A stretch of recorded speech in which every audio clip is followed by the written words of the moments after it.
Let me explain something to you. I'm not scared to say nothing. I know that shit. I'll say it. They would have these parties in the Hollywood Hills. So everybody would meet in this parking lot and they would send shuttles down to, Diddy's parties. I wasn't ever invited to the parties, but I was invited to the parking lot just to see all them big time Hollywood men that I watched go up there. They all come down off the shuttle and all of them wearing Sean John and looking oily. Now, understand, I'm not talking about one person. What I just told you applies to 7 people. How they all end up with that. That's part of what you get. I came in this business saying I was going to expose. When I talked about Michael Jackson, when I talked about R. Kelly, they canceled me for these things because why would you talk about another black dude? Race is not where the line is drawn. It's God's side and the other side. And we don't care nothing about the other side. Period. All of these big deviants is all catching hell in 2024. It's up for all of them. It don't matter if you Diddy or whoever you is. TG Jakes, any of them. All lies will be exposed. That's all. And anyone who takes that the wrong way, know why they take it the wrong way. And now you have to ask yourself, how did 50 come into the possession of Diddy's footage for Diddy's documentary about Diddy? A lot of insight. And this documentary is about people being able to tell their truth or tell their version of the story. For years, Katt Williams was brushed off as loud but lacking depth, more noise than message. That narrative shattered after his January 2024 appearance on Club Shay Shay, when his statements began syncing with unfolding events in real time. The tone had shifted. This wasn't comedy, it was confrontation. He challenged hidden hierarchies, unspoken rules, and an entertainment machine built on insulation and influence. Then 50 Cent stepped in with Sean Combs' The Reckoning, a documentary that peeled back layers of long-circulated rumors while deliberately sidestepping certain heavyweight figures. Suddenly, Katt's past remarks resurfaced, especially his cryptic reference to 7 protected elites. As legal pressure mounted around Diddy, audiences started piecing it together, recognizing that Katt's message may have been less performance and more prophecy all along. Video from Suge Knight. It's from his podcast with Dave Mays, and he's speaking on, Tupac and Snoop being cool and how, after Tupac got killed, Snoop started hanging out with Diddy. And, he also speaks on how, Snoop, he did the Steve Harvey show with Diddy after Tupac got killed. Check this out. Okay. It's downloading right now. Then you look at the scenario how everybody used Pac to make their stuff famous or make their project better. You got people who use their songs for Pac and tell them how much they love Pac, but they do songs for Puffy. You got Steve Harvey, a whole bit that, this motherfucker telling, well, Pac, according to everybody else, he brings Snoop and Puffy on there and say, these are dudes who's running this in the East Coast, West Coast. What's up, Snoop? What's up, huh? Hey, whoa. Wait a minute, fellas here. Hold up. I know all about this East Coast, West Coast rivalry thing here, but we in Chicago now. This rivalry stuff, we gotta stop it, man. We stop that, we stop a lot of this violence. Yo, Steve, check this, man. All that East Coast, West Coast stuff is a bunch of media hype. It's been my dog from day one, you know what I'm saying? It's all good between me and him. That's my peoples. For real, that's what we came here for. We came in to light it up and ride it up. We made music. Now, Pac, if you love Pac so much, how you with the motherfuckers they got something to do with the first get down that happened to Pac in New York, then the second one. What you think about Suge comments? And I never asked you this before, but did you have an issue with Snoop hanging out with Diddy after Tupac got killed? I always felt that was wrong. I'm gonna just keep it real. I'm talking about from that, like now, okay, you know what I mean? I'm 46, Snoop probably early 50s. If he figured out now, he might go by the opinion like, okay, Puffy had nothing to do with Pac. We grown now. If he want to be his friend, no problem. But back then, that was just awkward. You know what I mean? And the reason why it was awkward to me that I never even like it because You knew how Pac felt about this individual. Def Comedy Jam 25, a stage packed with iconic comedians, explosive laughter echoing through the room, and a quiet edge of anticipation cutting through the celebration. The crowd felt it, the performers felt it. One unspoken question hovering over everything. Would Katt Williams walk through those doors? BET Awards went off without a hitch last night. A sense of that there. No, inside everything was fine, and outside everything was fine. And Kevin Hart decided that he was going to make jokes about, well, I mean, he's the host, right? So you have to sort of roast a little bit about someone who's in the audience because, well, this person is in a prison, actually right now sitting in a courtroom, and that's Diddy. Yes, he didn't say his name, but it was very clear to everyone who he was talking about here. Watch the reactions in the room. Diddy was a big part of this culture. You know, right. His after parties, you know, were a part of the BET experience. So, you know, life comes at you fast, but, you know, Kevin had to address the elephant in the room. By the way, we should say the Diddy after parties that happen after award shows, that's not what the trial is about. Those weren't freak-offs. The trial is something separate, but still, nobody wanted to be seen as laughing at. The message was direct. Diddy wasn't acting alone. He was supported by layers of influence too powerful to challenge openly. Katt never revealed all 7 names, but his hints sparked a wildfire of online speculation. With key figures left unnamed, the internet filled in the blanks, and before long, the Snoop Dogg was repeatedly drawn into the conversation, showing how fast theories spread when power moves in silence. What's going on with Kevin Hart? I don't know, man. Oh, you know, the internet is going wild on him, saying that he was a curator and a narrator of one of the Diddy parties and got caught on tape. You hear that? Wow. I didn't hear that one. That must be one of your favorite. That must be one of your favorite comedians then. Cause you ain't hear that? Kevin's cool. Huh? I didn't hear it. Get out of here. Kevin's cool, but I didn't hear that one. I must have missed it, man. I think I caught most of them. I think he almost fell in the tub with one of the girls. Diddy had some girls in the tub, a tub of baby oil or something like that. And he almost fell in the tub. It was crazy. You know, he would be one of the celebrities that I definitely wouldn't think would be involved in anything illegal. For sure. But you gotta realize this, man. People who get caught up in certain those things like that, those parties and things like that, is that they don't go there looking for that stuff. You gotta understand, they get caught up in the moment with the alcohol, the drugs, and then certain bottles that are laced with certain things that take you away from your normal self. And you end up probably doing something that you probably never do again in your life. You'll never get caught up in those things ever before. There are a lot of celebrities that go to these parties like this. And they not only Diddy parties. I went to a party before and You Can't Handle the Truth and King Kong Ain't Got Nothing on Me was at one of those parties. I was bodyguarding one of the girls. So what I'm saying is that it's rampant, and this was years ago. This was over 20 years ago. It's rampant in the music industry. It's rampant in Hollywood, film, pictures, and anything. Story killer, I don't think I ever told you this story. This is what Puff taught me. One time I walked in when I was fresh off the streets. I got signed to Bad Boy. I had these fresh Air Nikes on, and the had on Air Nikes too, brand new. I made a mistake and stepped on his sneaker, and the dirt was on his laces, on his white Airs. I said, man, my bad, because I had stepped in some dirt.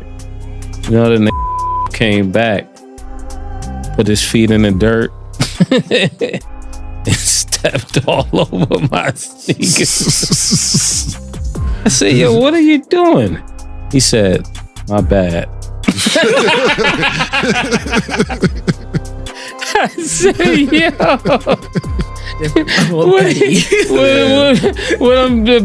The moral of the story is, nobody just want to hear you say. Fans quickly noticed Snoop's long history of attending Diddy's events, with old interviews, jokes, and clips showing just how intertwined their circles were. As rumors and resurfaced stories spread online, unverified and speculative, people questioned why his name was completely absent from the documentary. The theory was simple. Calling him out could spark huge backlash, not just from fans, but from powerful industry networks. Beyond music, Snoop is a global brand and cultural icon, making many see him as effectively untouchable. So Mace was told the day before the incident at the celebrity basketball game that someone was coming for Puffy and Biggie. And another line that Mace said that caught my attention, man, was him saying that never found the killer. Why is there? How do you feel about him saying that? Because it sounds like he's referring to Biggie getting killed in LA, and Puffy, he's currently living in LA right now. And why does he feel so comfortable living somewhere that Biggie got killed at, knowing that they never found the killer and the murder is still unsolved? Well, on all honesty, brother, you would have to ask him that. You know what I'm saying? But if I'm looking at it like that, then I know, you know, those mansions are heavily guarded, 1. 2, he wasn't getting the love that he would get. I don't think he's getting love in LA. I don't know. He said he owns LA, he runs LA, he runs Miami, and he runs New York. So by him running LA, as he say he does, I would feel comfortable too. You know what I'm saying? If I knew for a fact that the person they got, and that was enough to call back all of everything, I would feel that comfortable too. But I wouldn't live there. I wouldn't go there. I'd do business and get on out of there if I was still afraid. I don't think he may have not ever been afraid. You understand? Because he never acted like he was afraid for whatever reason it was. I can't pinpoint it myself, man. King son,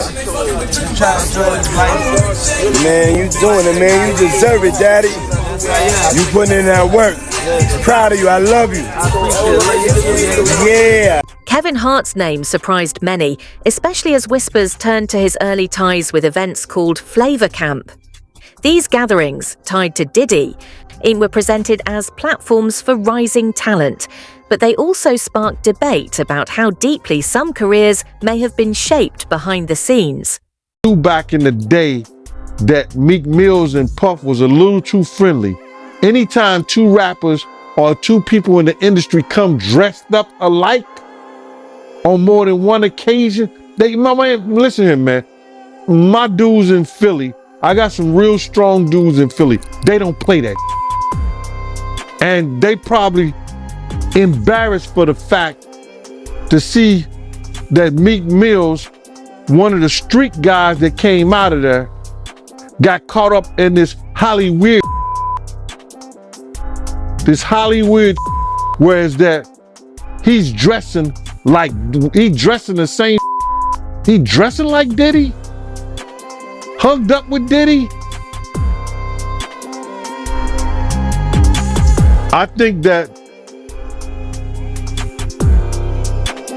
Lil Rod know a lot of, but I know this. Two men dress alike, it's just like two men laying down. When they both get up, they both homos. And that's real talk, bruh. My man, you go to a party, dog, and the nigga got the same shirt you got on, I'm taking my shirt off. I'm walking around in a t-shirt. And then, not to blow Meek Mills up out the water or anything like that, it was said that they checked his Google search and all that. and he was searching for some online gay porn and all that other that. Oh, wow. Crazy, bro.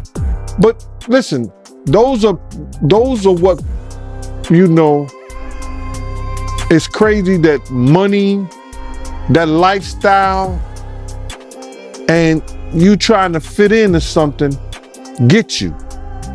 These guys never set out to do all this. Meek Mills, when he got into the game, he didn't set out to be questioned about his manhood with Diddy. But he put himself in that position. Like, you know, where we hanging out and what we doing, we can't really disclose, but it's definitely a 15-year-old's dream. You know, I have been given custody of him. You know, he signed to Usher. I'm signed to Usher. I had legal guardianship of Usher when you know he did his first album. I did Usher's first album. I don't have legal guardianship of him, but for the next 48 hours, he's with me. Fans started re-watching Kevin Hart's early sets. And while nothing confirmed wrongdoing, some jokes took on new meaning for certain viewers, raising fresh questions about what he might have seen. Online chatter suggested that naming him could have triggered serious legal and business complications, given the studios, contracts, and projects at play. Nothing was ever confirmed, just a heavy silence that only fueled more curiosity. Even bootleg, yo, they don't even bootleg no more, man. So it's gonna be hard to figure it out if it does exist. Do you believe the guy in the tape is white? If he's bigger than Diddy, and he's not none of the names that I said, probably so. But then they say he was young too. Yeah, they say he was young. Let me get his name right. I hope it ain't the Bieber. I hope it's not the Bieber. That's a good one. It might be him. But if they saying that the guy is young and he's an A-lister, I can't think of that many black people, man. Right. Not at all. And somebody that's more powerful, more of a celebrity than Diddy. You understand what I'm saying? If they were saying somebody that was more celebrity than Diddy, he was an A-lister, he was younger, you know what I'm saying? And if he's not black, it would have to be the Bieber. That's his name, Bieber? They said I got that wrong too. Justin Bieber, allegedly. I don't know, bro. Right. But when you heard the news that Diddy, he had a tape with another man, did that catch you by surprise or no? Well, all this shit is by surprise to me. A lot of this shit is by surprise to me, to be totally honest, man. Because I knew Puff, I knew Puff Daddy, I knew Diddy before he was Love and Brother Love and back to Diddy. So, no, but the diddler, he's the diddler now. A lot of it's surprising, but it's not unheard of. Because you hear of all kinds of shit, and whether it registered with you or you internalize it or something like that, that's a whole nother story. But a lot of this stuff is crazy. But this is the world. Mace may have been the quietest name dropped, but his ties to Bad Boy Records tell a revealing story, full of contract battles, visible frustration, and a sudden retreat as allegations against Diddy emerged. Many expected him to speak up, yet he stayed silent, and that silence became its own statement. Fans speculate he knows more than he shares, while others think he's just protecting his peace. His connection was too close to the center, and naming him could have opened doors that would never close. Stacey Dash, Ray J, Clive Davis, how are they all connected? I want to say Diddy, but I don't. we're gonna be going through all of those possibilities. Oh, okay. exploring I all wasn't supposed to that. answer. Okay. And when we started LA as a Graveyard, then, it was like, okay, we can't just say that anymore, especially after I took them up to 35 for us to film about what happened to Mo there. It's hip hop. Yeah. And that's going to be moving on to Tombstone. Okay. And we'll be going through the unexpected, unusual deaths, unsolved murders, mysteries, things of that nature, things that I know, things that I'm directly connected to. We want to create this aspect because we want to start teasing people's minds into wanting to get these crimes solved, because the truth is, it seems like the hardest murder to solve in America is a rap murder. They just don't seem to get solved. Without question. That's a problem. Without question. Because we got over 35, 40 years of hip-hop homicides. Yes. How many of them get solved? They created the whole show. Yeah. Unsolved hip-hop mystery. Are you kidding me? Hey. I have to ask you, you mentioned Clive Davis. They just showed him recently walking into somewhere, and they asked him about Diddy, and he said who? Is that old age, or does he not, they're not in the same world? Or they're in the same world, but they're not cohorts? He's definitely been his age. Meek Mill's name hit the conversation after a viral audio clip sparked fierce debate. Some dismissed it, others took it seriously, and though he denied any wrongdoing, the controversy stuck. Speculation online suggested that naming him in the documentary could have derailed the release entirely, inviting legal battles, defamation claims, and a media frenzy no platform would risk. To many, this became a clear example of content trimmed for survival over truth, something viewers sensed long before it was ever confirmed. People have been talking about for some time now. Alex, let me begin with you. The docuseries is entitled Sean Combs, The Reckoning. How is this one different from the others that have been out there? Well, I think that the biggest marker of what makes this film or the series different is how much time we took into putting into the making of the film, doing our due diligence to get the right voices, to the table, this is a series that spans over 30 years. So just by covering that much time, it took a lot of time for us to dig in and to kind of make sense of this story and to put this timeline together. Yeah, and there's like some never before seen footage that I'm going to talk to you about in just a moment. But Curtis, people know about this very public, long-standing feud that you've had with Sean Combs. So what brought you to this project? Well, I just want to make really hit television.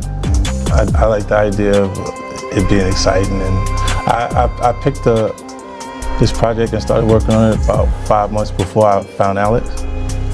And I know that she has the artistic integrity that it would take to make it a great project, and there's the Quincy Jones era of production is find me that bass player because he's the baddest man out there in Chicago, and find me that keyboardist and fly them in from Miami, and we put them in and have the greatest jam session they ever heard, and it just always resulted in great hit music.